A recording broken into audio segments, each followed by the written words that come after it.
So 2 more people, I suppose 3 more yet to join. They are coming. Good evening, Sharmila ma'am. Am I audible? Yes, sir. Good evening. Good evening, ma'am.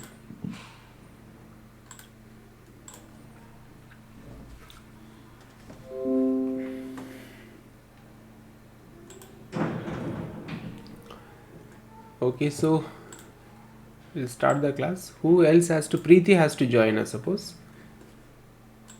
Preeti and Diksha, you both are working in same school? No, sir. She works in another school. It's named Shri Hari Global. And Okay. mine is Asansol North, sir. Okay. Fine. Now, is it clearly visible to you all that board which I are still the toolbar is covering some part? So toolbar is covering some parts, sir.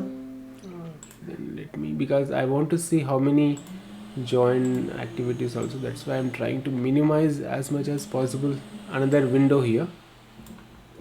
I'll try to maximize this one.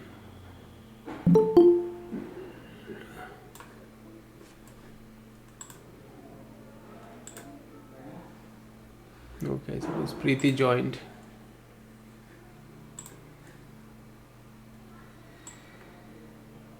Good evening, sir. Good evening, Preeti. Good evening. Now, is it clearly visible, the page? Yes, sir. Yes, sir. Okay, fine. So, who else has to join? I suppose all joined or? Deepti, ma'am, sir. Okay, Deepti ma'am. Okay, fine.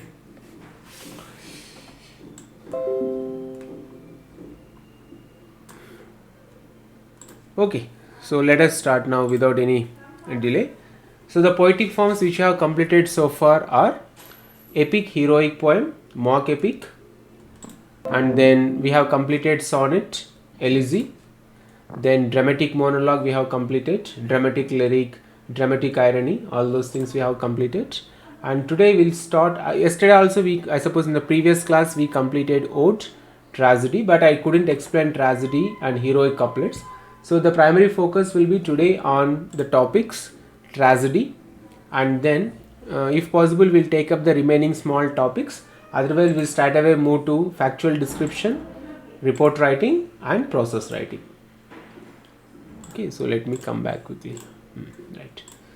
So as usual, now your job, like your part, you have to explain, but this week I changed the strategy, because if I am explaining and you will be just listening, it will become a passive activity. So from this week onwards, what I do is, from this class onwards, what I do is, I'll ask questions to you without explaining from my side, repetition of the topics which I have completed. I'll ask you questions, and whomever I ask you, they have to answer to the questions. It will be like a revision activity for a few minutes, then we'll go to the next topic. So it can be like common to all questions. Whoever knows the answer, like energetic children in the classroom, whoever knows the answer, you can answer to those questions. Okay, so the first question, the simple question is, what is the difference between epic and mock epic? Is the Can I suppose Kabir started first. Preeti, Kabir. yes, sir. It is the mismatch between subject and canon that differs epic from mock epic. Right, good. And how many kinds of epics do we have in English literature? We have two kinds of epic, and they are traditional and literary. Traditional epics are also called Folk epic.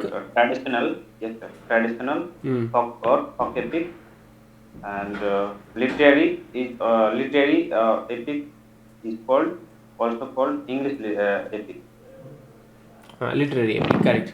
Literary. Can Preeti, can you give examples for traditional epic?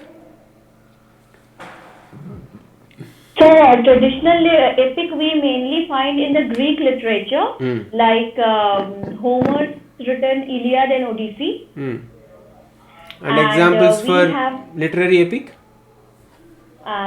Literary epic is Virgil's Aeneid. Alright. And Diksha, what are the qualities of epic?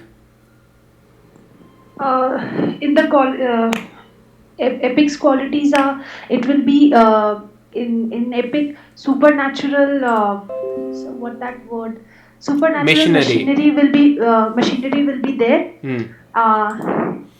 It will be a narrative poem. That means somebody else will say, and one heroic character will be there. Around that heroic character, all this incident will dwell. In this, matter and manner will be same. That matter and manner both will be on a serious subject, sir. Right. And it will be formal. That means the tone will be formal, and it will be in elevated style. Right. Correct. And Danny, can you tell me epic is written into how many books? Epic is divided into 12 books, sir. And what are the important books in those, out of those 12 books? Out of the 12, 3 and 9 are important, prominent. Right, fine. And then now, Sharmila ma'am. Yes, sir. Can you tell me what are the books inspired John Milton to write Paradise Lost? Virgil's Aeneid. Virgil's Aeneid is inspiration to John Milton to write Paradise Lost, and John Milton's Paradise Lost is inspiration for kids to write Hyperion. Hyperion. It's a fragmentary epic. And it's a fragmentary epic. Right, fine. And then who coined the word tenor? Richards. I.A. Richards. I.A. Richards. I.A. Richards. So what is tenor? Fallen angels. It's a primary subject. It's a Primary subject, sir. Primary subject. Supernatural machinery part. It's a primary subject, tenor, and the vehicle is a secondary subject.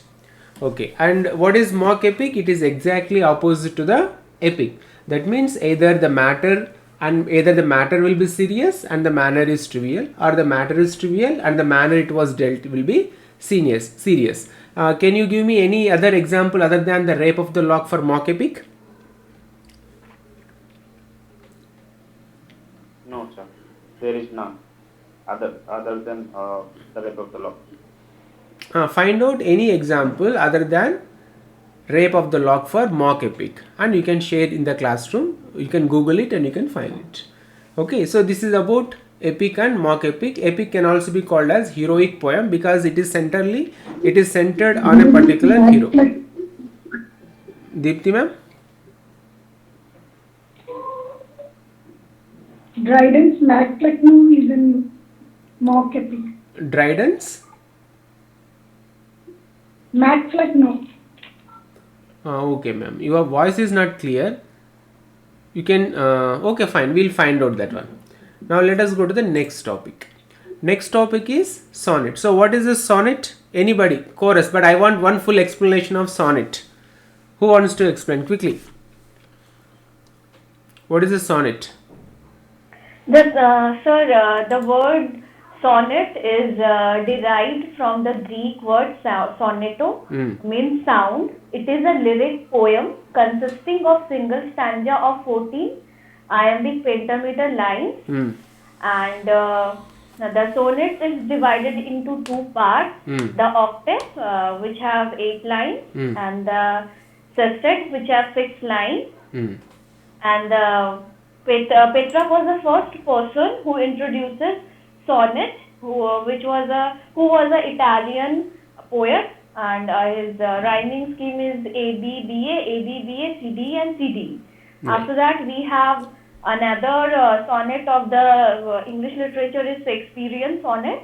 The Shakespearean sonnet is in AB, CD, EF, and GG rhyming form. Mainly Shakespeare has changed little bit the part of the sonnet.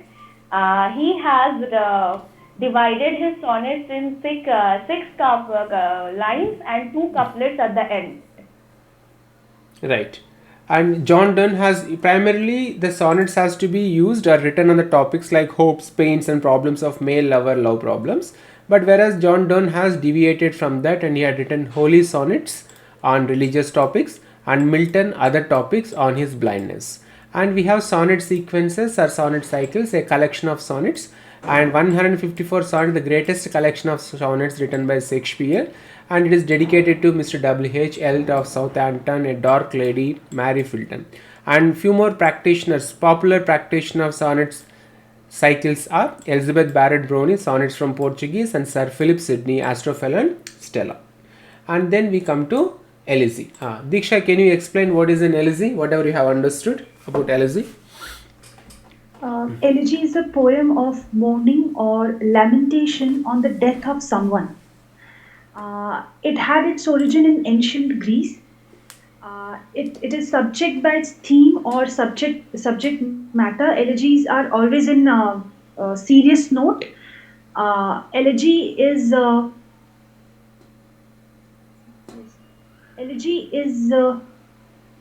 consisting elegiac meter, which is alternating hexameter. 6 feet will be there, and then pentameter, 5 feet will be there. And in the earlier literature, in the earlier elegy, poets used to complain about love. Then in after 17th century, from 17th century, elegy became a poem of lamenting and mourning. A poem of lamenting and mourning over the death of a friend. Now, elegy has two types, that is pastoral elegy. In pastoral elegy, one shepherd laments or mourns about the death of another or fellow shepherd. The first great pastoral elegy was written by Edmund Spenser for his fellow shepherd. And the second great pastoral elegy is Milton's Lycidas. He had written for his Edward King, for his shepherd friend, whose name was Edward King. Then Matthew Arnold had written one elegy for his friend A.H. Clough, and that the name of was Thyrsis. Yes, correct. And then very famous elegy written in Country Churchyard by Thomas Gray, and he discussed death in general. Good. Now, dramatic monologue, I suppose in the previous class only explained, so no need for too much again introduction of the dramatic monologue. What is a monologue, interior monologue? I suppose it is still you remember. So I want just a brief explanation from your side. Sharmila ma'am, can you explain what is a dramatic monologue quickly? It's a lyric short poem, and that is identifiable or identifiable. Sorry, sir. This one is dramatic monologue. Okay. Sorry, sir. It's a lengthy speech. Dramatic monologue. It's a lyric poem and a short poem, and it has 3 features. First one is uttered by a single person or character, not by the poet. Second feature is there is 2 more speakers or auditors are there. And the third one is given importance to the character of the speaker, and it enhances the interest in the speech. Examples are Robert Browning's My Last Duchess, The Bishop Orders His Stone, Andrea del Sarto, and T.S. Eliot's The Love Song of J. Alfred Prufrock. What's that? Prufrock. Okay, ma'am, good. And there is a little deviation or variation. We have dramatic lyric, and then dramatic irony we discussed, and all those things I suppose we have completed in the previous class only. So let us go to the next slide. Just a minute.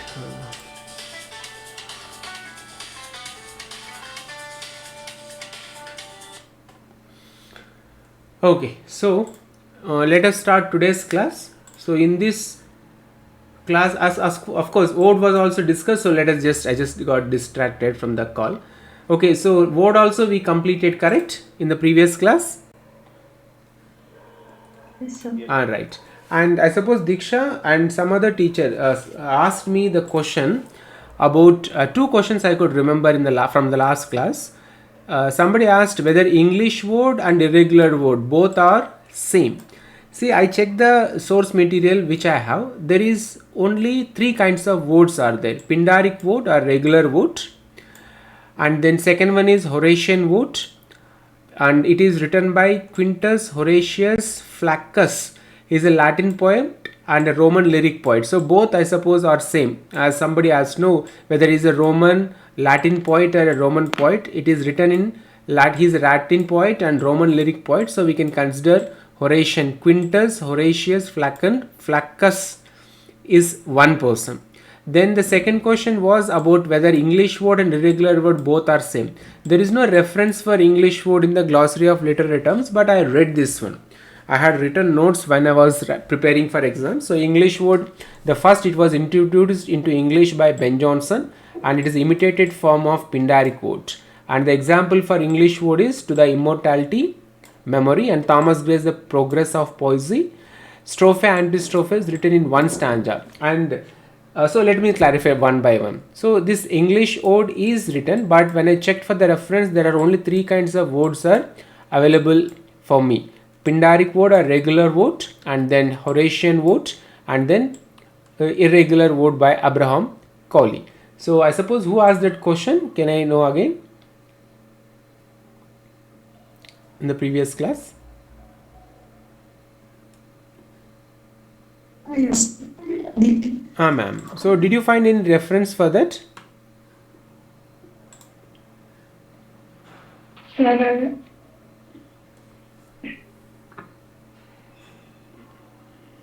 Your voice is not audible, ma'am. no. Yes, ma'am. Tell me. Deepthi, ma'am. I read in, I think in M.H. Abraham that Ben Jonson introduced it, or in English, and it was different from Pindaric coding. One thing that the stanza is so. That is strophe and antistrophe in one paragraph, he said it in one paragraph, and apple in another paragraph, and another section. That is thing about Ben Jonson, how he introduced it, Pindaric coding English. And later, irregular order was introduced by Abraham Cowley. And most of the poets now in English mode using this thing irregular orders, especially Wordsworth immortality orders, Coleridge dejection orders, all are in irregular order. Okay, ma'am. So as per the glossary of literary terms, we have 3. Yes, you are audible, ma'am. But sometimes we can't hear your voice. So as per M.H. Abrams glossary of literary terms, 3 words are given. So let us see whether English word and irregular word both are same or not. It is still under doubt. So let me find out again. I tried to get my information, but it was written only Pindaric word, Horatian word, and irregular word. And I suppose Kabir asked me a question that when I explained last class like epod, then strophe, antistrophe, it is actually a word is a poem traditionally divided into 3 sections or 3 stanzas. So it's in a simplistic way, a word means it is divided into 3 different sections or 3 different stanzas. Okay, Kabir? Yes. Okay. So up to here, I suppose in the previous class I explained. Sunny?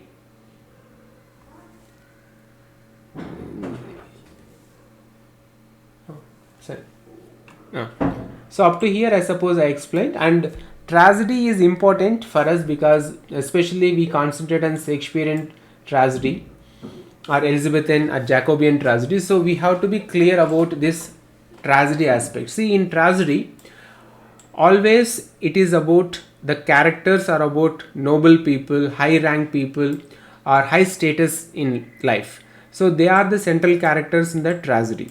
And then what happens in the story, they fall from the heights of glory to depths of degradation. That means they will be high ranked officers, high ranked officials, dukes, kings and queens, but they have fallen into depths of degradation. They have committed something mistake or something wrong, and that we call as a tragic flaw, and it is called hamartia. What is hamartia? I'll explain later.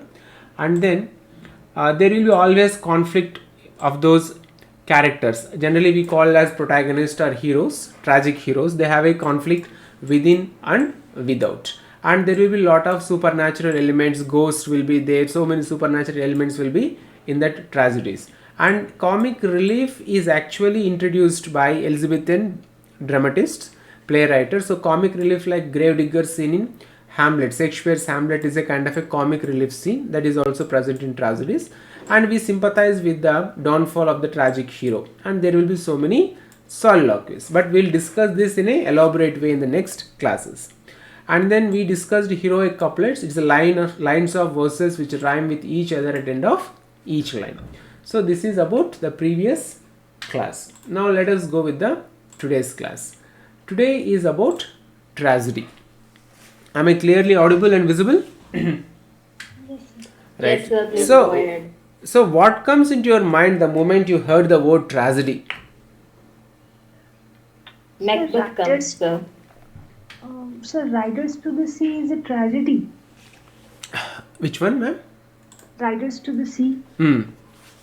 Is it tragedy, sir? Okay, I'm not sure about that. I'll find Yes. it out. Right, it's a tragedy. But what Yes, kind it is of considered as tragedy. but what kind of tragedy we will you tell me, ma'am, please, Diksha. So that's what I'm asking, sir. Because the whole drama was dwell around the tragic incidents. That's why I asked: is it tragedy, ironical tragedy? Is there any term like ironical tragedy or something? I'll find it. What is the name of the play? Can you repeat? The Riders to the Sea, Riders to the Sea, right? by John Millington Synge. I have read, but now I am not able to recollect. Riders to the Sea, correct? Yes, sir. John Millington Synge, sir. Okay. Okay, I'll find out. Whatever questions you ask in the classes, I'll definitely come back with answers in the next classes. Okay. So, okay, forget about the literary terms and all those things. Generally, what do you mean by comedy in life? So that we'll apply all those life and related topics, and then we'll come to the literature, because tragedy is a very big topic and most important topic in English literature. So in a layman's language, what do you mean by, or what do you think about tragedy? Tragedy means what general in life? So satirical characters, sir. Satirical characters. No, what creates tragedy in our life? That may be the basic question. Let me put it in this way. What When creates something unfortunate happens in our life. when something unfortunate happens, it's a tragedy, right? Then what is the difference between tragedy and great tragedy, Danny? Sir, I don't know, sir. See, regarding these trends. tragedy, you said something wrong happened or something bad happened, then we call it as a tragedy. Then there is a difference between tragedy and great tragedy, greatest tragedy. If you use superlative degree of adjective, then we call it the greatest tragedy for human mankind, we call. So okay. So greatest tragedy means maybe if that is applied to our lives, maybe the death of our dear ones or something like that. Right, fine. When it creates a lot of negative effect on us. Right. For example, if a commoner dies in India, is it a tragedy to nation? No, sir. Okay. If the Prime Minister of a country dies, is it a tragedy to nation? Yes, sir. So even there is a difference in tragedy, or in degrees of difference in tragedy, from a common person to a recognizable person or a reputed person. So here also tragedy we have to understand in this way. If the tragedy in the literature, if it dealt with normal characters, common characters, then there will be no effect on the people. So in these comedies, either in Greek comedies or in in Greek tragedies or English tragedies, they have taken the notable characters, or the protagonist will be high rank officers or nobles or kings and queens, so that people can feel the greatest tragedy, and they can also feel it can also happen in their lives. So there are so many different tragedies are there. I'll try to explain one by one, step by step. So first, what is actually tragedy? A disastrous conclusion for the protagonist. This protagonist can be anybody. It can be you, it can be me, or it can be Hamlet, it can be Macbeth. But as we are talking about literature, connected with literature, let us understand this tragedy. In Aristotle, in his Poetics, which was written in the 4th century, he has categorized some characters or elements for a tragedy. Okay, so Aristotle, we knew he has so much involvement in so many areas. So in his Poetics books, Aristotle has made some elements, 6 Aristotelian elements. So what are those 6 Aristotelian elements which are essential or must for a tragedy? First one, plot. Okay, so it is about what? Whether we are talking about the trivial things, whether it is the story of a common person, whether it is a story of a middle class person. So that is most important. What is plot chosen for writing a tragedy? And then character. So who is the character? Whether the characters, that means whether the plot is about a middle class or a low middle class person, or the character we played by that person, whether he belongs to a middle class family or lower middle class family, or poor person or a rich person. So the characterization of that protagonist is also important. Then thought, why, and then diction, that means how it is presented, and spectacle, where it was presented, and song, rhythm of speech. So these are the 6 elements Aristotle has written in his Poetics, which was written in the 4th century. These are the MCQ points. They may give you 3 or 4, and they may give you 4, or they may give you 5 or 6, and they will ask you which one is correct and which one is wrong. Otherwise they may give you 1 point, and they may ask you to find out which one is Aristotelian elements about the tragedy which was written in Poetics. So plot, character, thought, diction, spectacle and song. So these are the 6 elements written or codified by Aristotle for the tragedy. And then he says that the imitation of an action that is serious and also having magnitude complete in itself. So there must be some kind of action which must be serious and which must be shown in a magnanimous way. It should not be like a trivial something, you know. If somebody is riding a bicycle and he had fallen from the bicycle, it cannot be taken as a serious action, and it doesn't produce any kind of tragic effect on the audience. Incidents arousing pity and fear, wherein with to accomplish the how do you pronounce this word? CATHARSIS? Catharsis. Come again? Catharsis. Catharsis. R is silent. Catharsis of such emotions. That means we have to, according to Aristotle, there must be some incidents in the play which will arouse pity and fear. That means, say for example, fate.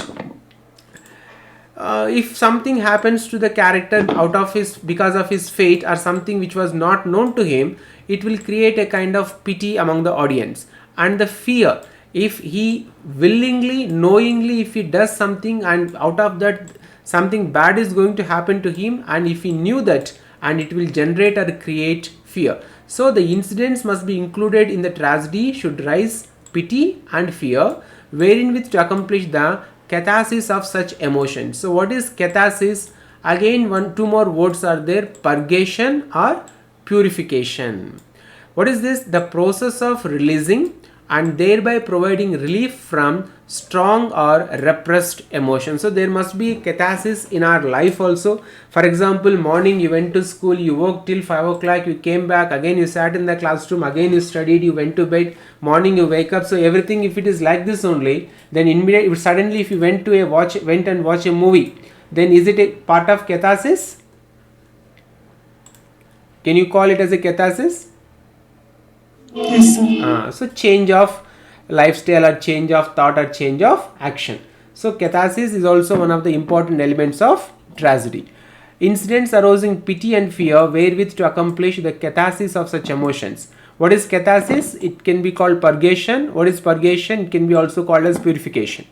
What is catharsis? If you get a MCQ question in examination, the process of releasing and thereby providing relief from strong or repressed emotions. So this is examination point of view, this is important, catharsis. And now we have few great Greek dramatists. So who are those great Greek dramatists or playwrights? How do you pronounce this one? Aeschylus? Achilles. Aeschylus. Try with your pronunciations. Aeschylus. I'll give you a clue. A is silent. Achilles. Aeschylus. A is silent. And this one? Sophocles. And how do you pronounce this one? Euripides. Right. But see, because for our convenience we use grammar into this one. Proper nouns, names of persons comes under, names of peoples comes under proper nouns. So we can pronounce proper nouns according to our convenience. But as a literature students, we should know at least the correct pronunciation of these Greek dramatists. So Achilles, Sophocles and Euripides, and these are three are Greek dramatists, and these people are famous for the tragedies. What the tragedies they have written, let us discuss. Before going to that, all these Greek dramatists, all these great tragedies have a tragic hero. So tragic hero, in the sense, we can't call it as an antagonist or anti-hero. He is also a kind of a person, mixture of both good and bad in the character. And the tragic hero evokes both pity and terror. Already we discussed about those feelings arised after watching or while we are watching a tragedy. So tragic hero also has the same kind of, he will arouse both pity and terror. And the main problem with the tragic hero is, though he is not very bad person, he is a mixture of both bad and good. But what happens, there will be some fatal flaw or a very serious flaw or some kind of error in his life. So that we call as a hamartia. What is hamartia? It is also again called as a tragic flaw. Flaw means some kind of error in his life, error in his judgment. So we can call it as hamartia as tragic flaw, and for pure explanation it is called error of judgment. So what is error of judgment? In these tragedies, the characters take wrong decisions. To put it simple, they take wrong decisions, and so they may not be able to take a right decision. So in that case, what happens, because of their wrong decisions or not having the ability to take a right decisions, they fall from the heights of glory to the depths of degradation. So there are so many tragic heroes in our literature where they commit a mistake. And there is one very famous hamartia tragic flaw in the characters of the protagonist of the tragedies, that is called hubris. Especially it is found in Greek tragedies. So what is hubris? Excessive pride or overweening self-confidence leads to disregard a divine warning or to violate an important moral law. See, all these kings which are portrayed in these tragedies are filled with hubris, excessive pride, or we can call it as overconfidence, and they believe that whatever they do will turn everything into right, or whatever they decide is correct. So that is a major flaw in their characters. Otherwise they are all good people, they are noble people, but because of just one flaw, that is called hamartia, especially we discuss hubris in Greek tragedies, that is excessive pride or overweening self-confidence, leads to the downfall of these people. And there are few references for these tragic heroes. So if we go with Sophocles, Oedipus Rex, actually this Rex, and it is the English translation is Oedipus the King. What happened in the Oedipus the King, we all have read in the literature. Have you read? Was this part of your literature in your PG? No sir, but some related example, that's why I said that Oedipus Rex is not written, read by us, sir. Okay, right, fine. Maybe different parts of country has different syllabus, curricula, okay, no problem.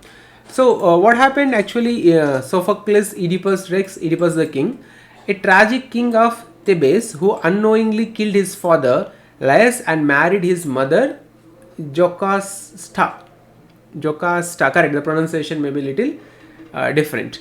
Now see, when I read first time in our English class in post-graduation, when I sat and read means when our professor was narrating the story of Oedipus Rex, Oedipus the King story, it was very disgusting for me.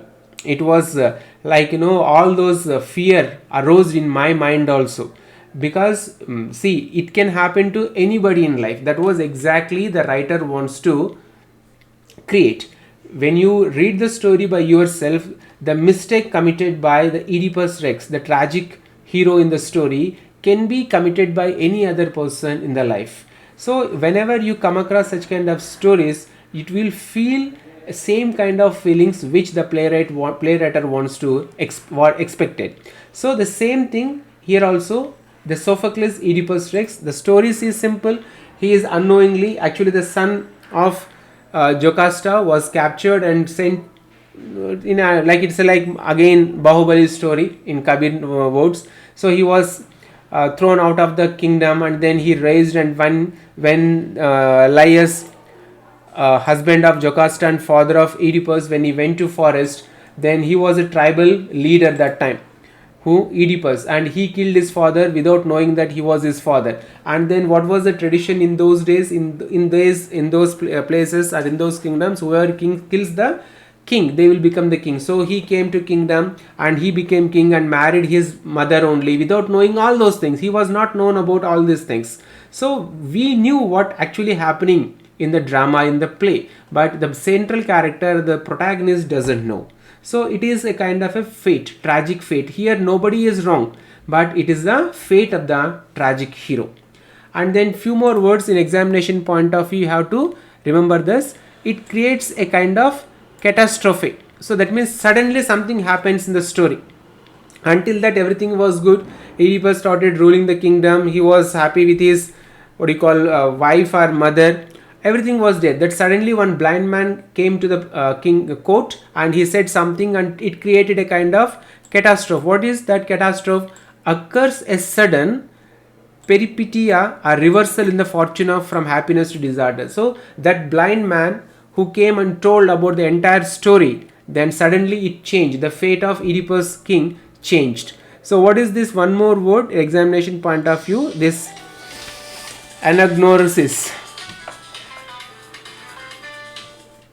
Anagnorisis. What is this anagnorisis? Discovery of facts hitherto unknown to the heroes. Till that time he was not known about what the crime, what mistake he committed, like killing his own father and marrying his own mother. So the moment it was revealed to him, the moment it was come into his knowledge, then that creates a kind of immediate effect, peripetia, reversal in the fortune from the happiness to disaster. So these are the tragic heroes, and the playwriters, they have used this kind of technique to arouse fear and pity. See, whenever you read Oedipus Rex King or Oedipus the King story, you don't feel that there is a mistake committed by the protagonist. It is the fate which made him to kill his own father and to marry his own mother. So it was a very disgusting story when I read, without understanding the reason behind writing such kind of dramas or plays. Okay, so that was a story which we read in our post graduation. So Diksha, anything else you know about the story? No, sir. Any other? In examinations you may not get exactly the storylines, but these kind of words you may get. But suddenly they may ask you, what is the peripetia in Oedipus Rex, or what is the anagnorisis of Oedipus King. So you should know at least what is these terms, so that you can answer to the question. Sometimes they may give you some complicated words and they may ask you to find out the right meaning out of the 4 options. So shall we go ahead? Yes. Okay. So before moving to the next part, let me tell you, tragedy is a very, very important aspect in life.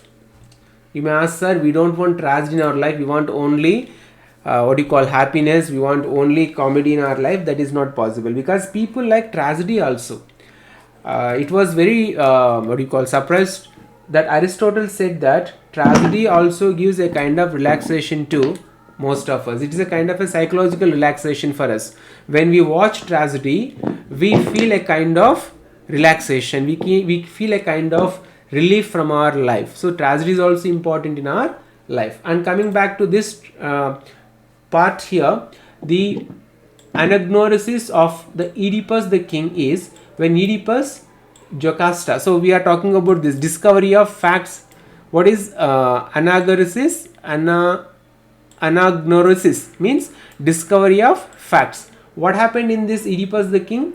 when Oedipus, Jocasta and all other characters in the story found out that Oedipus actually did murder Laius, his own father, and Jocasta is really his mother and also his wife. As far as I could remember, after he come to know about this thing, he blinded himself, and then it was a story, I suppose, that was the ending, tragic ending of the story.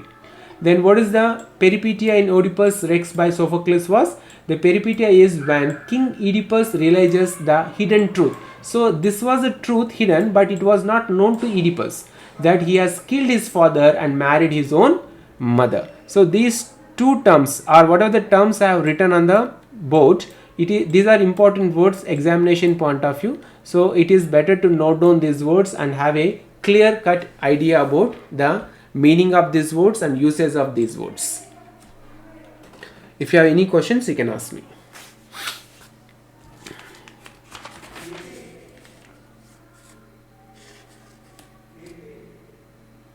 Any questions? No question. No, sir. Okay, now before going this part, let us discuss the known tragedy. As a literature student, we all know famous tragedies in English literature. Let us take Hamlet.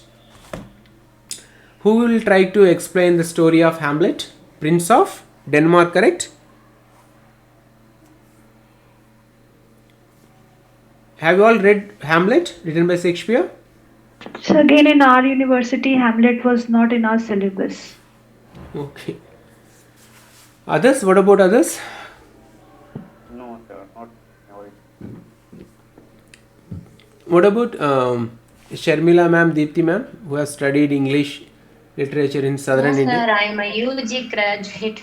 Okay, right, fine. And what about Deepthi ma'am?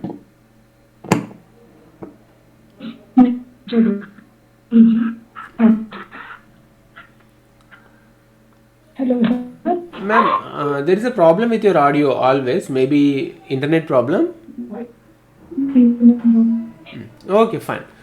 Okay, so the very famous tragedy in English literature is Hamlet, written by Shakespeare. Now, if you try to understand the tragedy, keeping Hamlet as an example, let us go back. So I am giving you an example of Hamlet, and let us try to find out whether all these are part of Shakespeare's Hamlet or not. We'll discuss. If we go with contextualized, then you can understand what is a tragedy in a better manner. So that's why let us take an example of Hamlet. Okay. Now tell me whether Hamlet has noble birth or a common. Is a commoner or a noble person? Noble birth, sir. He was part of royal family. He is a part of royal family. What is the subtitle of Hamlet? Prince of Denmark. Am I Prince right? of Denmark, sir. Prince of Denmark. Okay.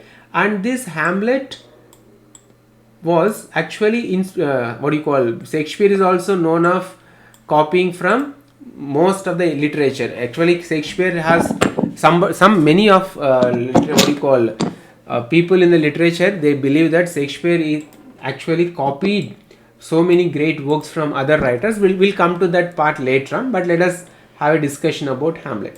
So what is the first quality according to the tragedy? The tragedy must have the characters of noble birth. So Hamlet belongs to a noble family, and then Hamlet was actually the prince of what did I say? The prince of Denmark. So he is going to become the king of the Denmark. But what happened? He became insane. He lost his mind and he fallen from the heights of glory to depths of degradation. You try to understand the characters, protagonist in each and every tragedy. This must be that means they are from the noble families, and because of their tragic flaw or hamartia or hubris, they are fallen from the heights of glory to the depths of degradation. And then if you see Hamlet's character, there is a conflict within and without.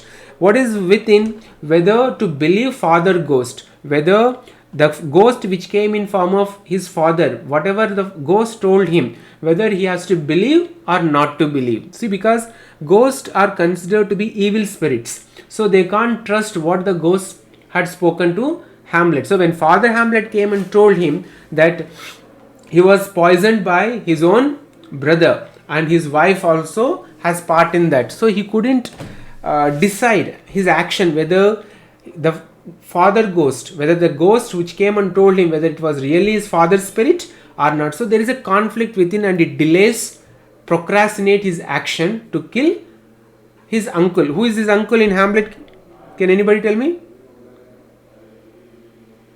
Claudius, sir. Claudius. Claudius, correct. And then what is without? There is a conflict to be or not to be. That is a famous soliloquy. So whether to do it or not, even though he knew that Claudius killed his father, still he can't kill him. And then once he went inside, and when Claudius was doing prayer, offering prayers, he was about to kill, then again he had a doubt. If he kills him when he was praying, then there is a belief that whoever was killed when they were offering prayers to God, they will go to heaven. So lot of conflicts in the character within and without. So let us take example as Hamlet also. Hamlet became mad, or Hamlet entered into insanity because he was not able to take a right decision.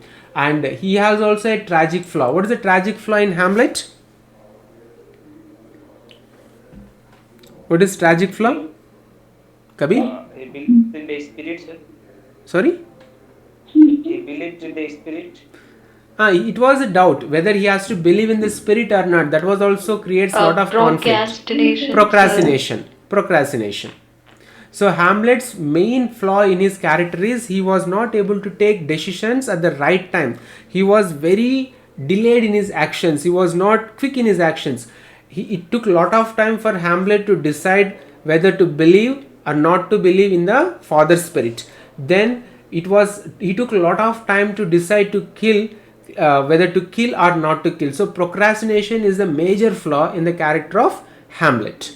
And then there are a lot of supernatural elements. One of the supernatural elements is father ghost.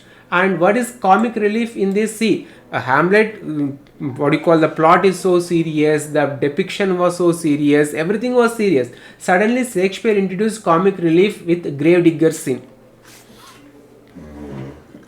Read about the gravedigger scene?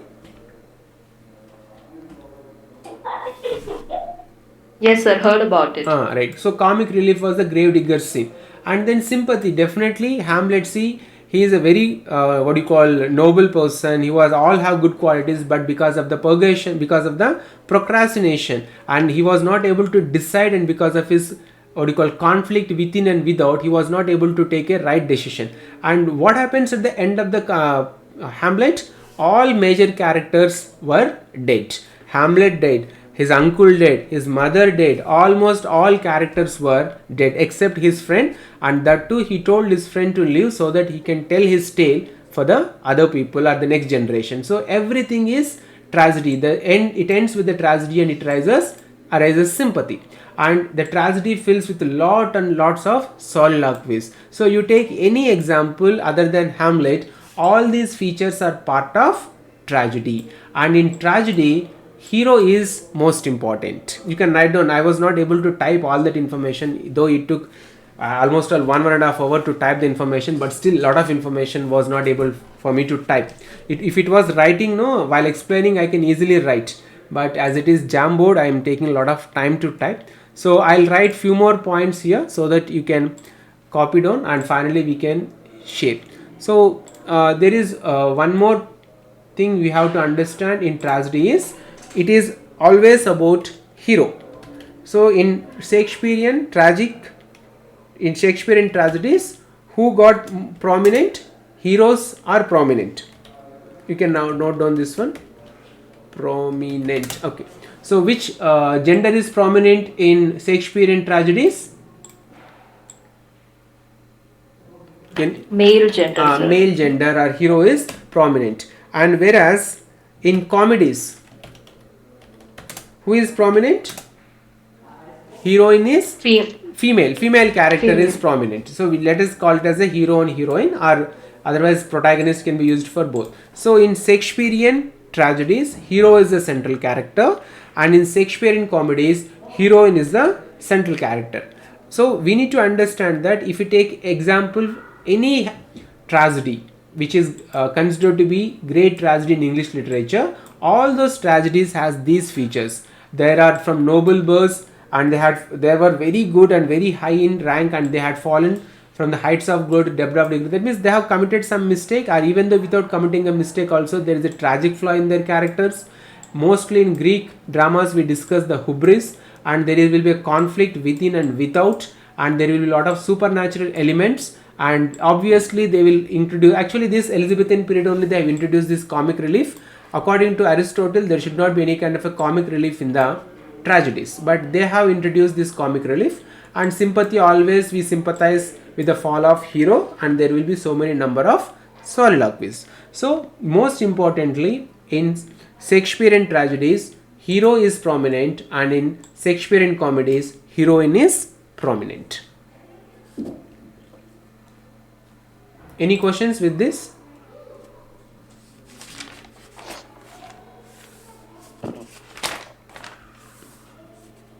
You go to the information which I have presented on the screen.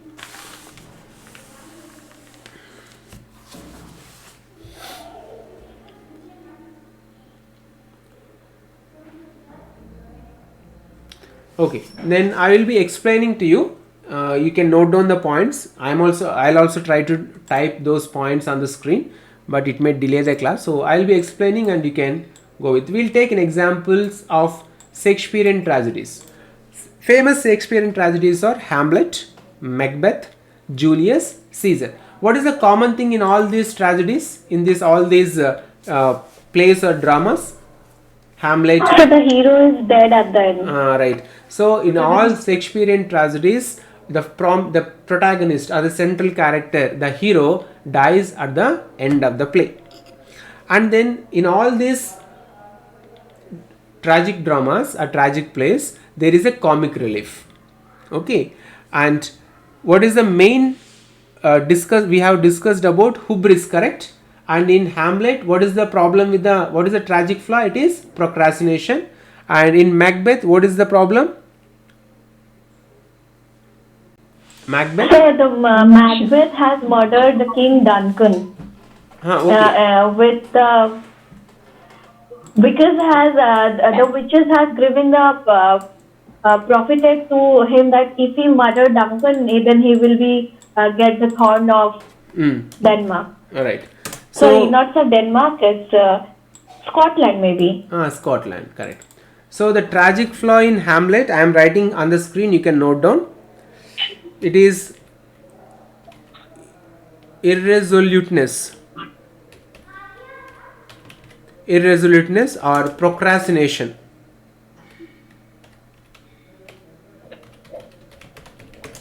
That means he was not indecisive. Simple word is indecisive. He was not able to take a decision. He was procrastinating things. He was delaying things always.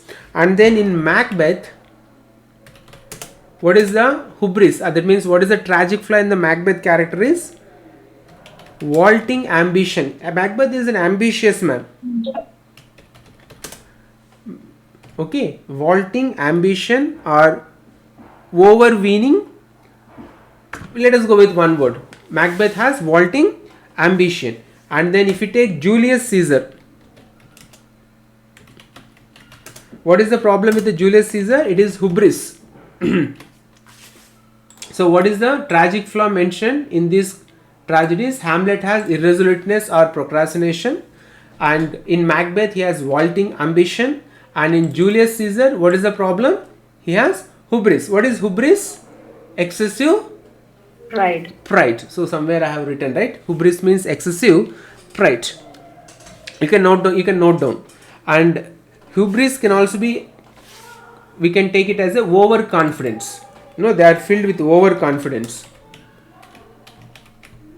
Hubris is overconfidence, or you can take it as a pride, excessive pride, that whatever they do is always correct. Excessive pride. So Julius Caesar has hubris, overconfidence or excessive pride in their actions, and Macbeth is ambitious man, is a very ambitious man, vaulting ambition. And then He has used soliloquies. As I told you, Shakespeare has used soliloquies in tragedies, and Hamlet famous soliloquies to be or not to be, that was the question. What is the famous soliloquy in Hamlet? To be or not to be is the question, whether to kill his uncle or not to kill, whether to believe in the ghost or not to believe. So that was the famous soliloquy in English literature, is to be or not to be. That was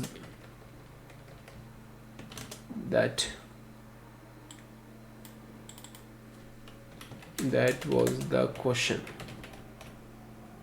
Okay, so soliloquies. Somewhere I am putting, I'll cleanly arrange all these things on board, then I'll paste. Okay, so these are the qualities, few qualities about tragedies. And then comic relief that we talked about, correct? Comic relief. So episodes of scenes in a tragedy. That means comic relief means it is part of the tragedy, and there will be some kind of scenes in the tragedy that is create a kind of a comic relief, and it has started by Shakespeare. So comic relief is started by Shakespeare. So who used this comic relief technique first? Shakespeare only in English literature. So Shakespeare is the one who has started this comic relief, deviating from the Aristotle's tragedy. He has told 6 elements, and all those things are followed, and he included, because the audience of that particular age, they want some kind of action and some kind of relief while they were watching that drama. So Shakespeare is the one first to introduce this comic relief, and the example in comic relief in Hamlet is, you can note down, grave digger's scene. In Hamlet it is grave digger's scene. Somewhere I'll write. Are you noting down this one? Yes, sir. Yes. Grave digger's scene in Hamlet. That is a comic relief in Hamlet. And then just make it little large. Grave digger's scene in Hamlet.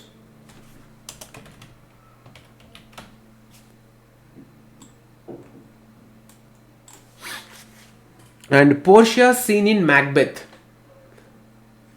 What is another one? Portia's scene. Porter, sorry. Porters. Correct? Porter, correct?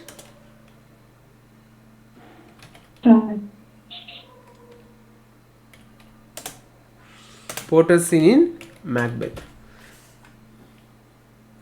So these scenes gives a kind of relief to the audience while they are watching. Actually, it is a deviation from the Aristotle's elements or Aristotle's definition of tragedy.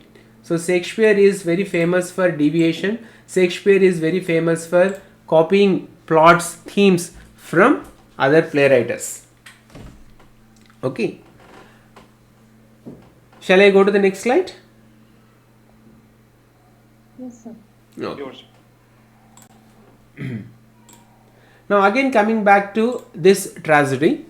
So if you take example of Shakespearean tragedies like Hamlet, Macbeth, Julius Caesar, all those characters, major characters, has these kind of tragic elements or tragic parts. Say for example, there is catharsis, purgation or purification of the process of releasing, and then he is a tragic hero, and Hamlet, Macbeth, Julius Caesar, they evokes pity and terror. And we have taken example of Sophocles, Oedipus Rex. Now come to Senecan tragedy. So we have discussed the Shakespearean tragedy. So what is Shakespearean tragedy? Almost all it is close to the normal definition of tragedy. So in Shakespearean tragedy, the violence was shown on stage, the action was shown on stage, killing, all these things were shown on the stage, blood, it was very violent and vibrant. So that's why Shakespearean tragedy, Shakespearean stage was very attractive to audience. But whereas it is Senecan tragedy, if you take another form of tragedy, to be recited rather than acted. That means if you read that, if you watch that Senecan tragedy, those are the written tragedies. That means they can you can read it and you can enjoy it.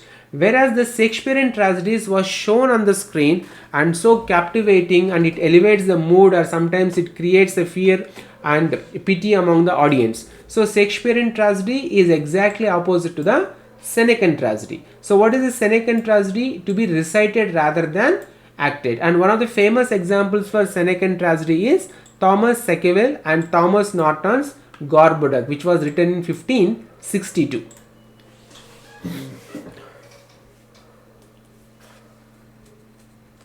This was tragedy. Dipti ma'am? Didn't need it. Gorboduc. So she's saying that Gorboduc is the first English tragedy, sir. Yes, correct. Yes, correct. Can you hear her voice clearly, Diksha? Yes, sir. But I was not able to hear her.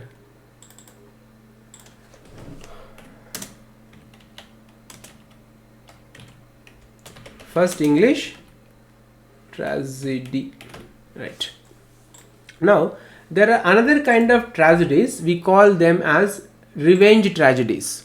Okay, so what is the revenge tragedy? It is also called as tragedy of blood. So in that tragedy, or the plot of the tragedy especially focuses on taking revenge. So like Hamlet also, what happened to Hamlet? His uncle Claudius killed Father Hamlet, so now Hamlet wants to take revenge. So those kind of tragedies comes under revenge tragedy, and it is filled with lot of blood and lot of action. All those things are shown on the stage. And famous examples for revenge tragedy is Thomas Kit's The Spanish Tragedy. It was believed that the Spanish tragedy was the inspiration for Shakespeare to write Hamlet. Thomas Kit's The Spanish Tragedy, and Christopher Marlowe's The Jew of Malta, and Shakespeare's Titus Andronicus, and Webster The Duchess of Malfi, The White Devil. So these are the examples for revenge tragedy, and revenge tragedy is also known as tragedy of blood. And see, Aristotle has given so many points, so many things, and he had said about unity of time, unity of action, unity of place. But it is difficult for the playwrights to follow all those principles told by Aristotle. But Shakespeare's Othello followed Aristotle's basic concept of tragedy. Like whatever the tragedy characters or tragedy heroes should have characters and characteristics of the tragedy, almost all those tragic characters, the points which was mentioned by Aristotle was followed by Shakespeare, and only one play, that is Othello. Aristotle's basic concepts of tragedy, like tragic hero, and the plot is also tragic. And here this Othello is one of the examples of exactly the basic concepts of tragedy written by or conceptualized by Aristotle. So you can remember this Shakespeare play Othello. And already we discussed about Macbeth. He is a very ambitious man. So normal comedy, normal tragedy, as per the literature part, tragedy we discussed, and then in connection with the Shakespeare we have discussed the Shakespearean tragedy, like famous plays Hamlet, Macbeth, Julius Caesar taking as an example. We discussed the tragic characters or the plot, the theme, and the comic relief, all those elements of the tragedy, and we discussed the Senecan tragedy and revenge tragedy. So all of you go through the information. If you have any questions, you can ask me, or if you want to add anything, you can add.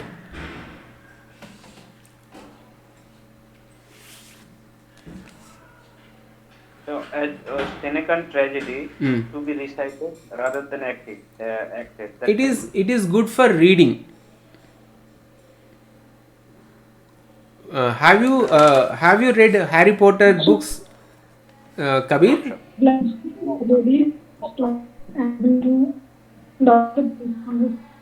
And that's why. Diksha, could you hear Deepti ma'am's voice clearly? No, sir. Tragedy is tragedy. So what brings everything on stage? Ma'am, you can write in the chat box your voice is not audible. Yes, I will open the chart for you so that you can write, ma'am. See, Senecan tragedy is opposite to Shakespearean tragedy or tragedy in general, because in Senecan tragedy those books are meant for reading. That means you can read those plays, you can dramas, and you can enjoy reading. But you enjoy watching Shakespearean tragedies with lot of action, blood, war, fightings, all those things. You'll enjoy watching the Shakespearean tragedies or the Elizabethan tragedies, because those were the audience of those days who liked to watch this kind of action on stage. Whereas Senecan tragedies are good for reading and enjoying the tragic plot, immersion, and all those things of the characters. When you are reading, you can enjoy that. But Shakespearean tragedies are primarily to be enacted, to be shown on the screen or on the stage. Deepthi ma'am, you can write the message. It's not clear. Kabir sir, what is your doubt? Yes, sir, got it. Right. And what is revenge tragedy? It is simple. Somebody has done something wrong, like in all our Bollywood movies, masala movies, villain kills hero's father, and the entire picture revolves around how hero takes revenge and how he made the villain like a rich person and how he make him poor person. All these things like common, like revenge pictures or revenge movies. Same thing we can apply even also revenge tragedy or tragedy of blood. But this part you have to remember, Thomas Kit's The Spanish Tragedy is believed to be inspiration of Hamlet. Okay. Then there is one more variation of tragedy, that is called tragic comedy. Okay, let me just one more time let me explain.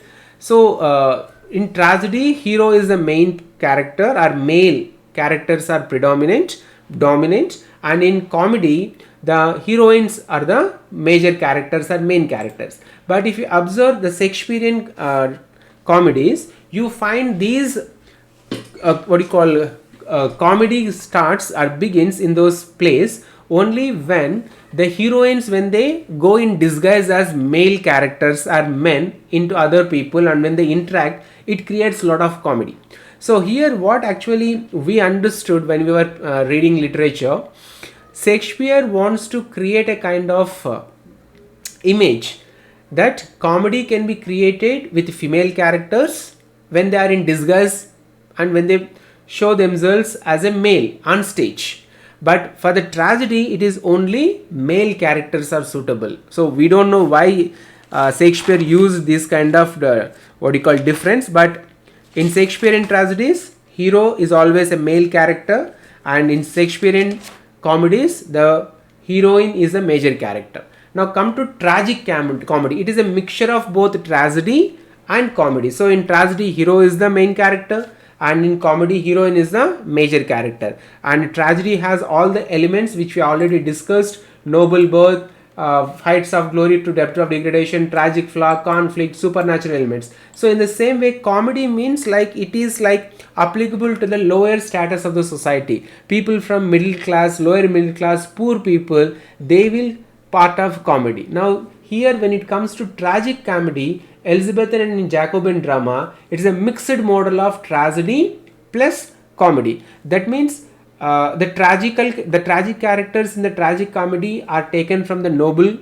classes or high classes or rich people, and the comedy or comedians, generally we call comedians, or the comic characters are taken from the lower middle class or from the poor classes. So that is a mixture of tragic comedy. But people in those days, they might have felt connected to the tragedy when it was in the beginning. Only we discussed the tragedy and the greatest tragedy. So to make audience get connected to their tragedies, they might have used these noble people, high rank people, kings, queens, princes for their tragic characters, and they used commoners and middle class people or lower middle class people for comedy. It doesn't mean that comedy comes only when a middle class person, lower middle class person suffer. Comedy comes even when the rich people suffer, and tragedy comes even for the poor people. But according to the Elizabethan standards and Jacobean drama standards, these were the mixture of tragic comedy, means tragedy and comedy. So in John Fletcher, in his book The Faithful Shepherdess, a god is as lawful in as in tragedy, and mean people as in comedy. So we have to understand this sentence according to our way. So God will be consider only the death of rich people as tragedy and the poor people's death might be considered as a comedy. So if you interpret that one, you will understand. And then William Shakespeare's famous book The Merchant of Venice is a tragic comedy. How Shylock is from aristocratic family and Gobbo is from the lower middle class. So comedy always generates from the actions of the lower middle class people or middle class people, and the tragedy comes always from the fall of the high people or rich people or the aristocratic people.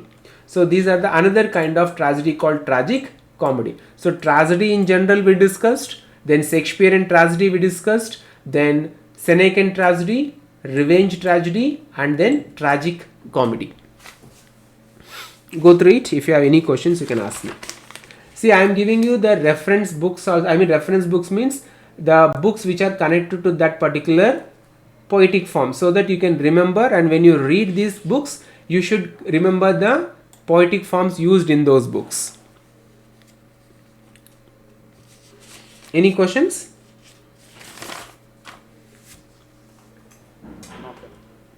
Diksha, Preeti, others? No, sir. No, sir. Okay, then there is one more tragedy called domestic tragedy. It's not about domestic violence which we discuss. It is about the tragedy of a minor or a common man is a protagonist. So in these tragedies, see, in Elizabethan tragedies, Jacobean tragedies, or in the Greek tragedies, all those central characters are like noble people, famous people, rich people, aristocratic people, kings and queens. But in this domestic tragedy, what is the other word for domestic tragedy? How do you pronounce this one? Bourgeois? I don't know, sir. Okay, let me make you to listen the pronunciation. Try this pronunciation.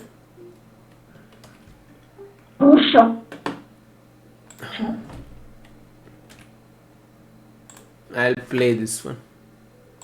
Bourgeoisie. Bourgeoisie. Bourgeoisie. Bourgeoisie. Okay.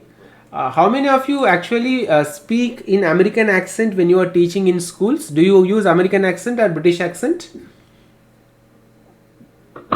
British accent, sir. British accent. Sometimes we use our own accent. Okay, Yes. according It's a mix. So actually, it's a mixture of American, Indian, British, everything, sir. it is our own accent. No? It becomes like our own accent. No, if you are from Deepti ma'am, Bush comes in the master area. you are not clearly audible, ma'am. Diksha, Preeti, can you hear what Deepti ma'am was speaking, telling? No, sir. No, sir, not at all audible. It was not possible to understand, ma'am. Maybe the maybe bandwidth, the internet connection, maybe. If you can send messages, ma'am, you can send in chat messages. I have opened the chat also. So in case if you want to communicate anything, you can send in chat. Okay, so the pronunciation, what I was telling you is about the pronunciation. See, most of us, we don't follow American pronunciation, British pronunciation, we follow mixed pronunciation. RP also we don't follow, and sometimes we use our own pronunciation, we create our own pronunciation. Okay, but as a teachers of English, we should at least have minimum knowledge about the pronunciation of little difficult words. Okay, so I'll just make you to listen one more time. Bourgeoisie. Bourgeoisie. Okay.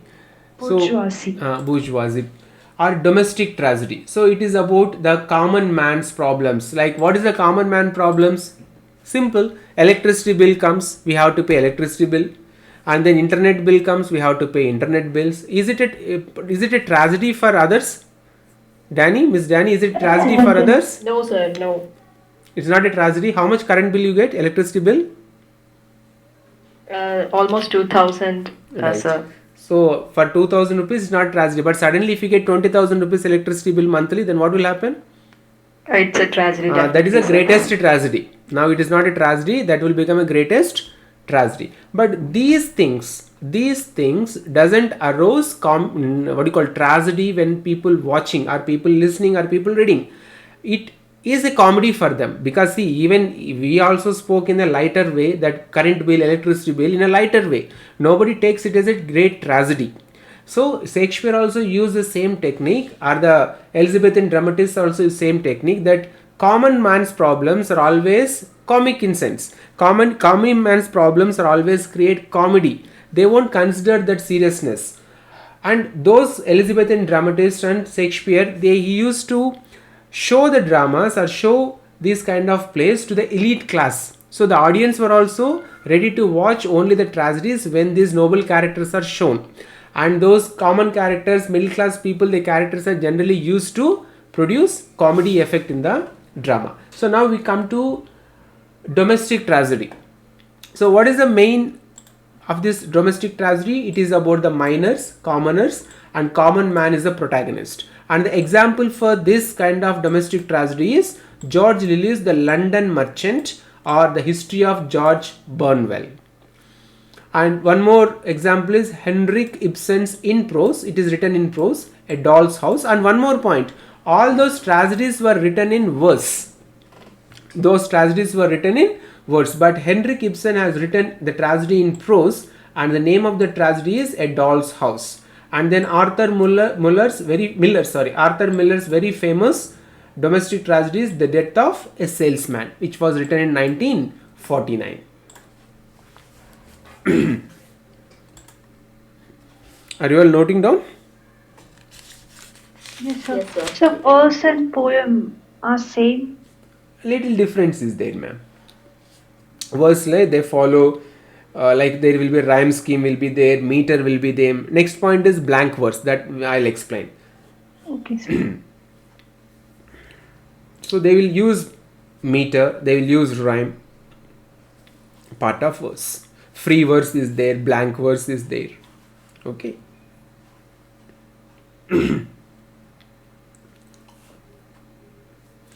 Just go through this information, and then I want one or two to explain whatever you have understood in this class. See, I can understand one thing, that you are all working, you have a lot of responsibilities, and you have people come with a lot of demands, but still you have to read and you have to prepare for your exams.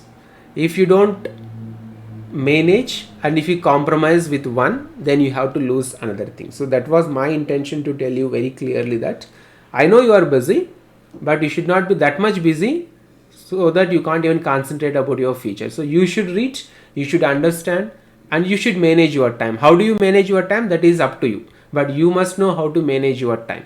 Whatever time, whichever amount of time is available in your hands, in your life, that much, in that time only you have to manage all those activities, and you have to prepare for exams. Is it possible? Yes, sir. Why is slow? Very dull voice coming. Preeti, Diksha? Actually, sir, after using desktop and phone for continuous 6 and 5 hours, when I come to home, sir, I don't know why I feel sleepy all the time. All the time, so if I'll get 5 minutes, I'll take a nap. Means that activity I have developed from these pandemics, sir, from this corona time. Okay. Just deviating for 2 minutes, just deviating, don't take me wrong, others, just deviating for 2 minutes. There are two aspects in your problem, Diksha. One is, you are, maybe you have not have those kind of abilities to manage online classes technically. It can be one of the problems. When you are technically sound, when you know how to manage online class, it will reduce stress in your life. That is first point. Second point is, sitting in front of desktop or using mobile phone continuously for 5 hours, definitely you will lose energy. That there is no doubt about that. So which part is problematic with you, Diksha? So the second part, sir. So sitting continuously for 5 hours. Yes, sir. So you don't use whiteboard to teach? No, sir. Actually, we share our screen. And we, apart from this, we have smart board. So every time our eyes are on screen, means whiteboard we are not using, sir. Okay. We are using prepared notes. That means we have prepared the PPTs, and after showing to that students, we teach them, sir. Right, fine. So there is no solution for that, as we are all taking online classes. We should know how to relax our eyes and how to see if tired. It's 100% correct, and I don't have any other way to tell you that. I have to accept what you said is correct. We all get tired after 4 hours, 5 hours of teaching using online platforms, but there is no other way. If we are supposed to go to school, think about the traveling time. Now the traveling time is less, or you are still going to school to teach from school? So we have to go to school, sir. Alright, so that is also an added difficulty. Yes. We also have to travel. I to travel half an hour up and half an hour down, 40 kilometers up and down I do. But what I do is little different. I have prepared all video lessons for class 11 and class 12 students. Almost all 80% to 90% video lessons I have prepared. So I'll explain the basic concept and basic theme of the story or poem in classroom, and then I'll share the video. So generally I don't sit in front of computer for hours together. So that I have developed. Otherwise I would also exhausted from teaching online classes sitting in front of computers. So we should find a way, Diksha. And what about Preeti? Sir, there is an app. Actually, our school is using a Exceed curriculum. So Exceed has provided us a teaching app, and everything is there in the app, including the PPTs, content, the workbook, and the board is also there. So it is a little easy for me while teaching from the app. Okay. Anybody is taking here the hybrid classes? No, sir. Mixture of both online and offline? No, sir. That is more troublesome. That is more difficult than online classes. We are handling hybrid classes. A few students will come to offline classes and a few students will attend online classes. So we have to manage both these classes simultaneously. See, whatever is there, you should know a way out to study and to clear your exams. Okay, so you are the better person to know how to come out of those problems and how to create some space to read, to study and to clear. So generally it is believed, if you are too tight, it is better to take rest than reading, because there is no use of reading if you are tired, because nothing goes in your mind. Even if it goes also, you can't store that information properly. So find a way. Every problem has a solution. So it is a common problem for many people, but still you have to manage. Okay, so shall we go ahead with the next topics? It is 7:23 from my side, but still I want to complete 3 more topics. Shall we go ahead? Yes, sir. Right. Alright, so let us stop these poetic forms. There are 2-3 poetic forms are there. Let me complete those poetic forms in next classes. Let us take some general topics under writing ability. So these are the topics which are almost all known to each and everybody in this classroom. So I will quickly complete, and then I will give you a question paper. You have to write that answers. You have to practice. Practice is must. Okay. So factual description. How about this topic in your teaching or in your classes? Factual description.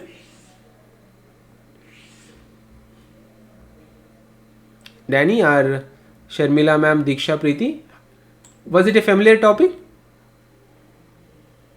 Sir, what again? Repeat the question. The factual description. Whether you taught this topic to your students?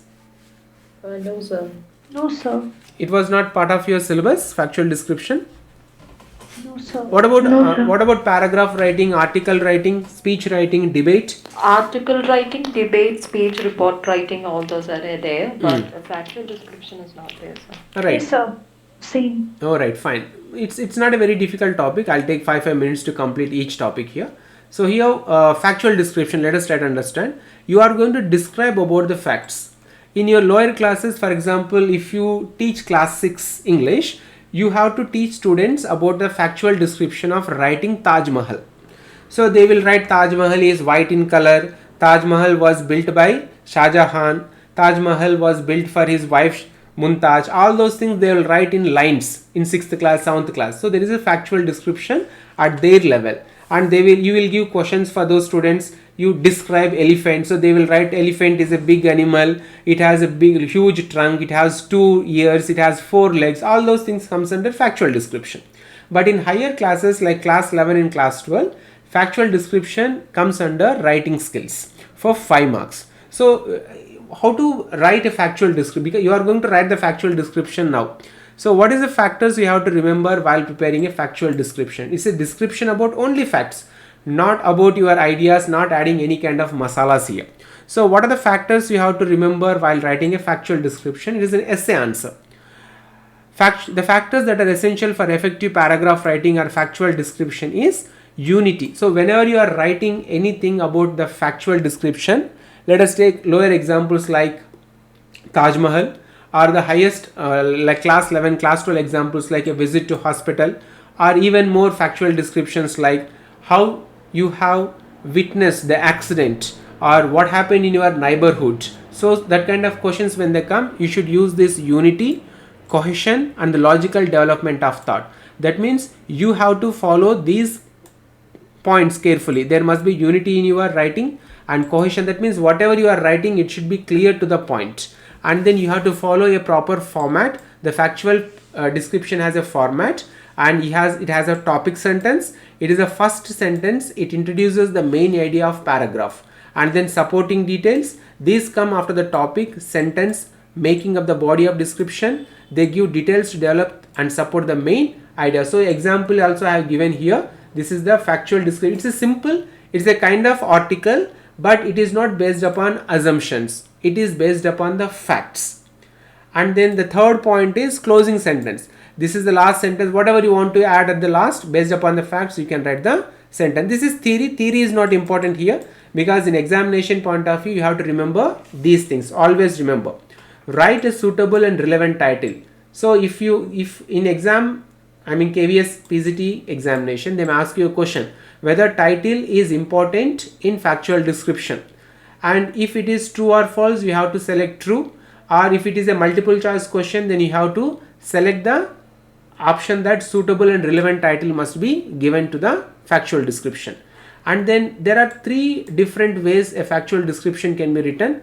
It's about a person you can write, or it about a person, or even it can be an object. So when you are defining the object, you should define its working, qualities and characteristics. For example, if there is a question about to write a factual description or a paragraph about a mixer and grinder, then you should explain the working of mixer and grinder, what are the qualities and what are the characteristics. So you need to describe the object, not with imagination, based upon the facts.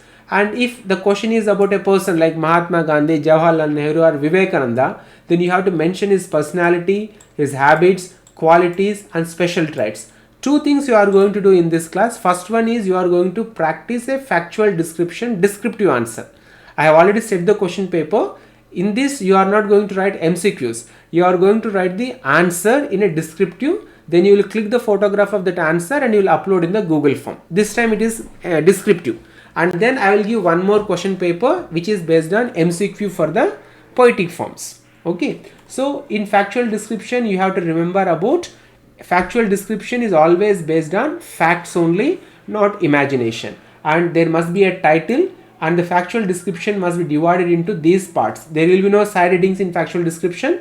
It must be introduced properly, and you have to describe the object or person or process. And then if you want to add any kind of additional details, you have to add under the additional details, and it must be concluded properly.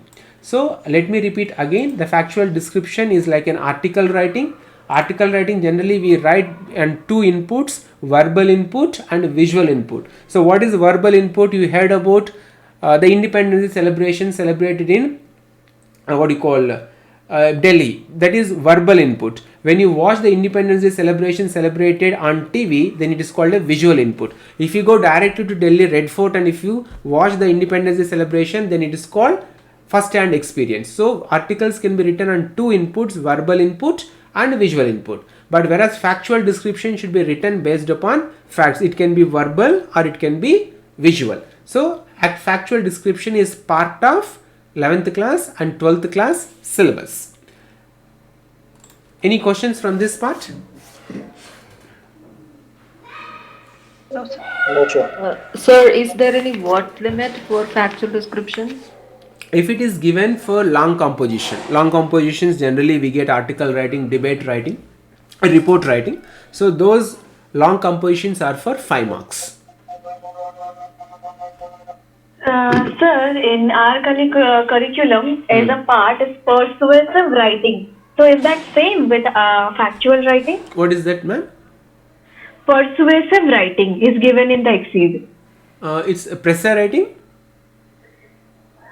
No, sir. The spelling is, wait, I'm telling you, Persuasive.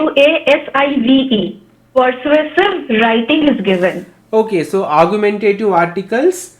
There are 2-3 kinds of articles are there. I suppose in lower classes that must be taught as persuasive writing. It's a paragraph writing, is it a? No, sir. There are factual writings are given, like endangered animal given, science fiction, some topics are given related to the facts only. Okay, but I am not aware about that particular topic in lower classes also. I'll find out that one. Persuasive writing, correct? Yes, sir. So see, generally if I use the term persuasive, it is like something you are going to convince people in the way you have to write to convince people so that you can persuade your idea. You can put your idea in a pleasant manner. That may be called as a persuasive writing, but I'll find out. I don't have idea about that kind of writing in CBSE's curriculum. So this is about the factual description. Shall we go to the next topic? Sure, sir. Okay, Yes, so sir. next one is report writing. See here, I'll share the different screen. One second. I'm using 2-3 different. Okay. Wait a minute. I'll want to share different thing here. Stop presentation. Come back. A window. Right.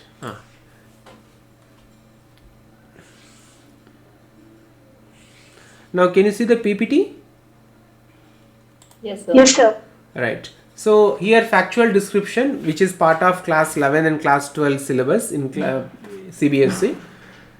See, we are talking about the factual description here. We have to always remember, write a suitable and relevant title. All these things I suppose I explained. So let us go to the next slide. Presenting everyone. Okay.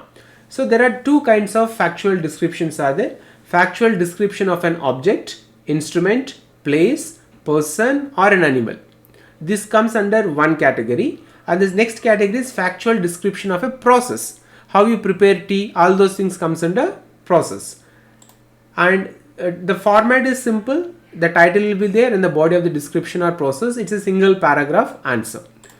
Okay, question I have given for class 11 students is, attempt in 100 to 125 words a factual description of a historical monument recently visited by you. So they can start writing a factual description about the monument they have visited, like Qutub Minar, Char Minar, or whatever the historical monument they have visited, and they should explain that based upon facts. They can't write Qutub Minar, they can't write Qutub Minar stating about Char Minar, and they can't include Taj Mahal into the topic.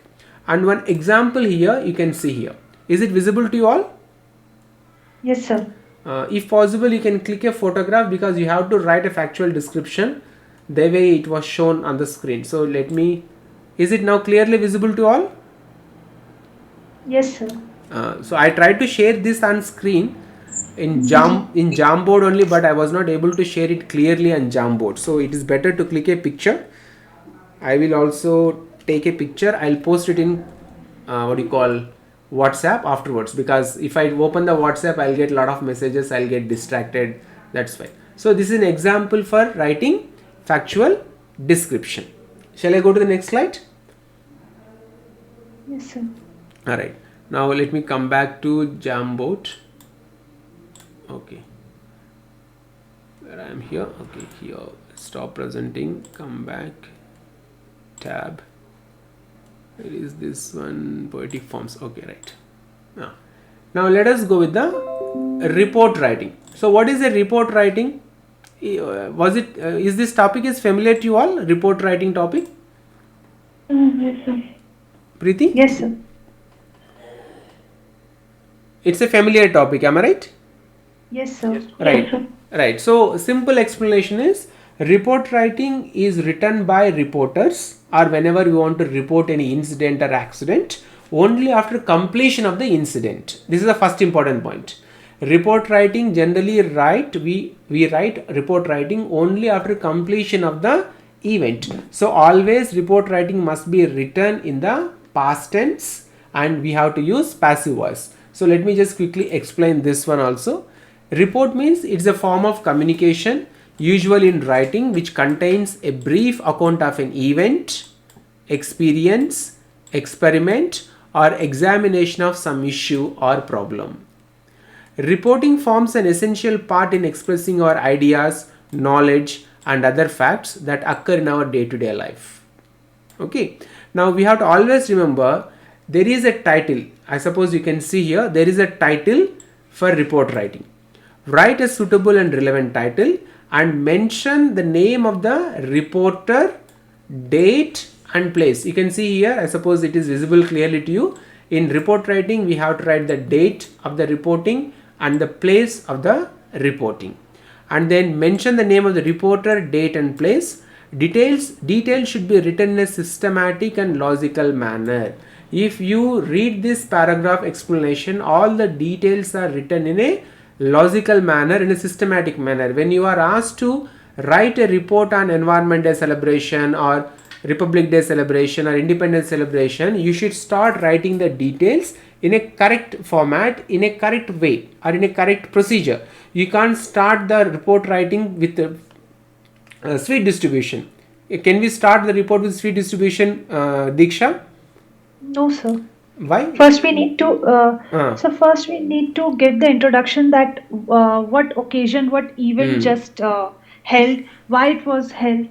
So first we need to give the introduction, sir, of that particular occasion and event. So the chronological sequence of the actions to be written properly. So it should be written with the exact information or exactly how it conducted, when it conducted, where it was conducted. So make use of proper language and provide authentic facts. So always we have to write answers in the content to when it was conducted, where was it conducted, why was it conducted and what was it conducted. So if you answer to these questions, when, where, why and what, that will become the explanation, introduction of the report. And as I told you, always we have to use simple past tense and passive voice when we are writing the report. And see, divide content in introduction, description, explanation, conclusion is for the class 11 and class 12 students. But the most important point for your competitive examination is report writing is part of the syllabus, and report writing we write only after completion of the event or incident or action, and the format, it has title and the name of the reporter should be written, and the place of report and the date of report must be written in the report writing format. Any questions from your side? No, sir. These are writing skills, so even if you read by yourself you can understand. So that's why I'm not taking a lot of time to complete. So we have complete factual description. Kabir, can you explain what is a factual description? Yes. Factual description is the description that describes a fact. Like fact that is that tells about something. So what is the format of a factual description? The format of a factual description is there should be introduction, description. There must be a heading. Thereafter there is to be an introduction, description, and additional details if needed, or if there is, thereafter it is concluded. On top of that, if you are defining an object, you must write the working, qualities and characteristics of that object. If you are describing a person, you have to mention the personality, habits, qualities and special traits of the person. And if you are writing a process, which we are going to do in the next slide, all stages should be described logically and systematically to get a complete coherence about the topic. So that is about factual description. It is part of the syllabus of class 11 and class 12. Next one is report writing, which we discussed. And then the last topic for today's class, I couldn't complete writing on the screen, so I'll show you the PPT which I used for class students. So where is this? So you must be all tired after listening to this class, correct? Where am I? So let us learn something which may relax you. Window, right? So process writing is part of the syllabus, and here you can see the screen. Yes, sir. So it's a preparation of Japanese tea. Process writing. It's not very complicated topic, so that's why I'll take just 2-3 minutes to complete. So process writing is part of writing skills, and in process writing you need to understand one thing. Very simple things are there, not very difficult things. One thing is, if it is about food items, then you have to use the word ingredients. I suppose here you can see I'm using this cursor, ingredients. If it is about food items, if it is about other things, not food items, then what kind of word you use for ingredients? Process of preparing or a process of manufacturing a door. What items do you use? Are those ingredients? Materials, sir. Raw materials. What is that word? So raw material. Raw materials. Okay. So depending upon the process, we call it as a process and procedure. If you go with the chemistry lab, then they will write the procedure. So when they mix two chemicals, what comes out? So that is a procedure. Here we are going to learn the process. See, process writing, report writing, factual descriptions, all are part of writing skills. Either the process writing is in 11th class, then report writing is in the 12th class. So these three topics are very important, because even in class question papers also, these topics are given now in the MCQ format that I am going to share you after completion of the class. So these things to be learnt in descriptive manner as well as in MCQ format also. So both things you have to learn. Now come back to this green tea. So this is the general one. I'll keep the screen open for you. You can click a photograph because you have to write. Is it fully visible to you? Full screen? Yes, sir. So you can click a picture. Of course I'll share afterwards, but not now, because this will be an example answers for you to write the questions after completion of this class. Shall I close this? Yes, sir. Right. So let me come back to my class. June, where it is, somewhere it went. Poetic. Right. It is. Process writing, have you taught in your classes? It's not part of your syllabus? Till now, we haven't taught, but yes, sir, when I was in class 6 and 7, I had done this process. parts. Yes, sir, process writing I had done. Okay, fine. So here also same, writing suitable relevant title, define object with is working. So we have to concentrate on the process. So all stages should be described logically and systematically. So that means step by step you have to see. If you want to prepare coffee, how do you prepare coffee? Do you all drink coffee? Yes, sir. So how do you prepare coffee? How do you prepare? What is the first step in preparation of coffee? Who will explain it first? Men or women? Let us go with men. Kabir, do you know how to prepare coffee? Yes, sir. Do you drink coffee, Kabir? Yes, sir. I do sometimes. Sometimes. Right. So prove this. Men also capable of preparing coffee in this class. So can you explain the process of preparation of coffee or tea?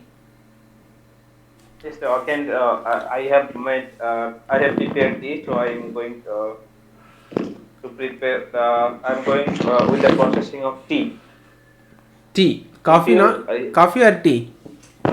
Tea, sir. Otherwise, in Bengal, I have when I was working in West Bengal, I used to drink one lal cha. Lal cha or lal chai? Lal cha. Lal? Chai in Bengali, sir. Lal? Chai it is in Hindi, sir. Okay. Chai. And cha is in Bengali, sir. Cha. Right. When I was... And lemon tea also. it is also called lemon tea. It is also called raw cha, sir. Raw cha. Red color. That liquid is always in red color. Yes, it's without milk. Without it's milk. also called, so as Kabir sir said, it's also called raw cha. Raw cha. Okay. So raw means kacha, sir. Kacha. Yes, raw cha. Okay. So when I first traveled from Bangalore to Kharagpur and then from Kharagpur to Adra, first I drank this red color tea only, or lal cha. So it was so tasty for me. Then I used to drink this lal cha when I was working in West Bengal. I worked in West Bengal for 1 year 3 months, I suppose, in Adra. So I used to... can you explain that process of preparation of that lal cha, Mr. Kabir? Yes, sir. Tell me. First,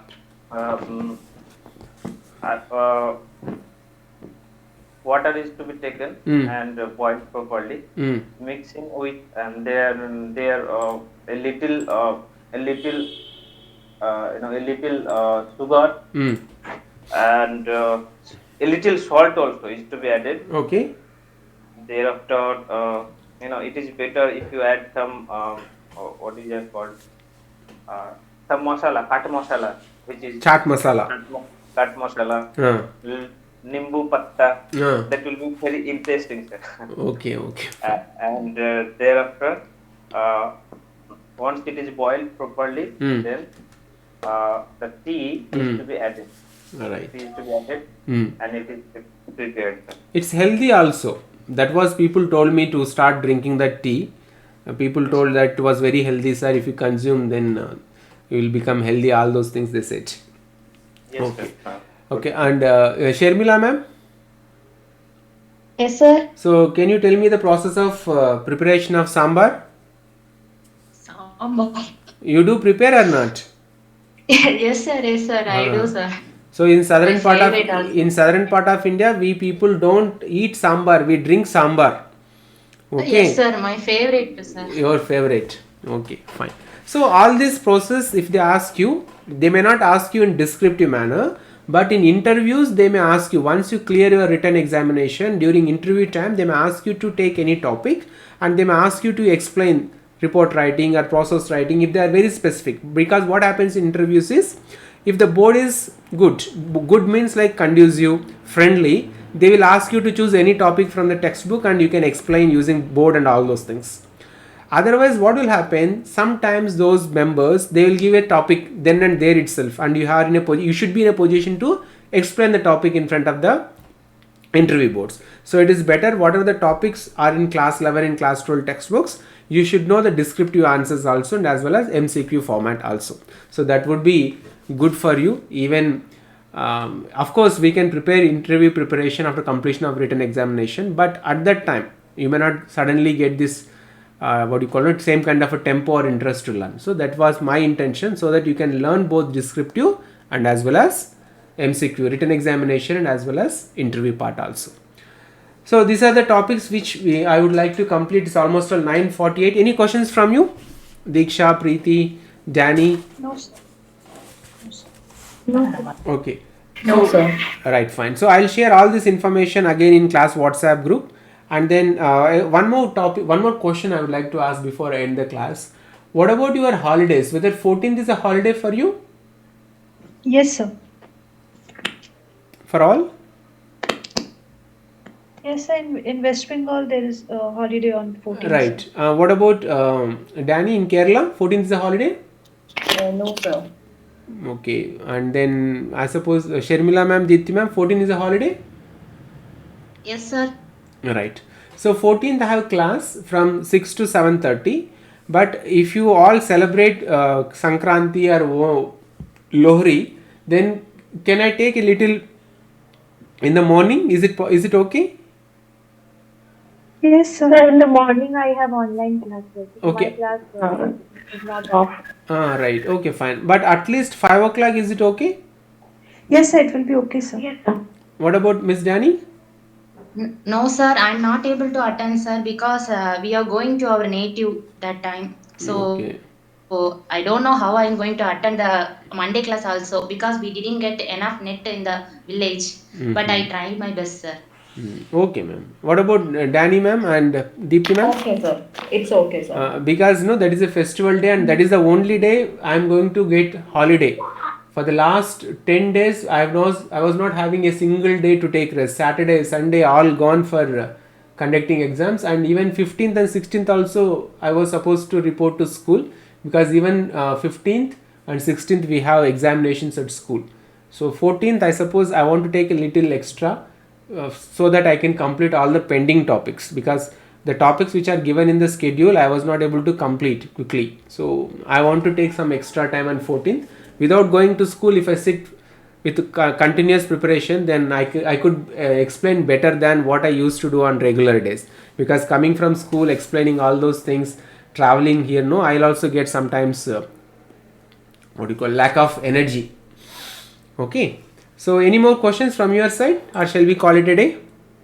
No, sir. Oh, no questions. Okay, so after this I'm going to share one question paper where you will have 3 questions for factual description, one question for process writing, and one question for report writing. You write and upload the answer. Do you know how to upload the file upload answers? On Google Form, in Google Form. In Google Form only. Yes, sir. Yes, sir. Right. So please do it. Even though you are tired, at least take some rest and again come back and do this. See, the moment I complete the lessons, within half an hour, 1 hour, if you can complete writing answers to the Google Form, then it is a kind of a practice. So that was my intention, to force you to complete the question form or Google Form after the class. Okay, so fine, we'll meet on 14th, and then we will try to complete all the pending topics, including the history of literature also. We'll starting from Chaucer and then Shakespeare. Okay. 14th morning 5 o'clock. Not morning, evening. Evening 5 o'clock. Evening. Is it okay? Okay, sir. Okay, fine. Okay. I'll post a message in WhatsApp. If everybody is convenient and if it is good for and easy for everybody, compatible, then only I'll take class at 5 o'clock. Otherwise, normal 7:30. Okay. There is no problem about that. Okay. So good night. Good day all of you. Complete the Google Form and then you can go to bed. So good day. Thank you, sir. Bye. Take care. Bye, ma'am. Bye. Good day. Bye, sir. Take care. Take care. Bye.